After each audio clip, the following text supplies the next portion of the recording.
Bonjour chers élèves de 5e, je vous souhaite la bienvenue dans la classe virtuelle de Madame Mas. Vous connaissez maintenant les règles, je vous demande de les appliquer et de m'écouter attentivement. Vous connaissez maintenant le programme, je vais d'abord prendre de vos nouvelles et répondre à vos questions et nous corrigerons ensuite les exercices de la leçon avant de conclure et de préparer la suite. Je vous rappelle que pour me donner de vos nouvelles, il faut cliquer sur la petite icône du feedback et pour poser des questions, il faut d'abord demander la parole.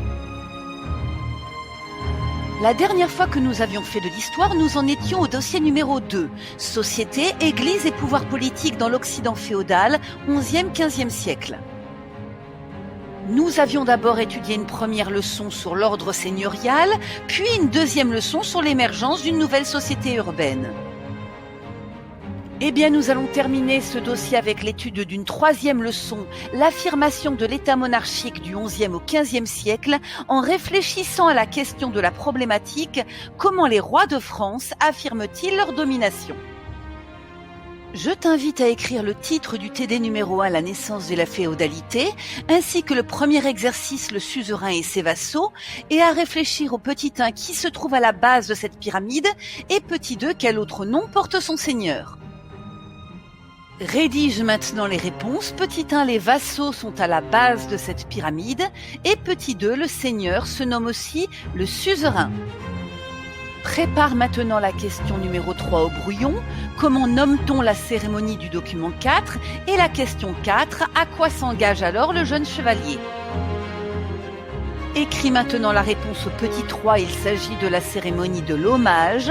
Et au petit 4, le vassal lui doit aide financière et militaire, mais aussi le conseil.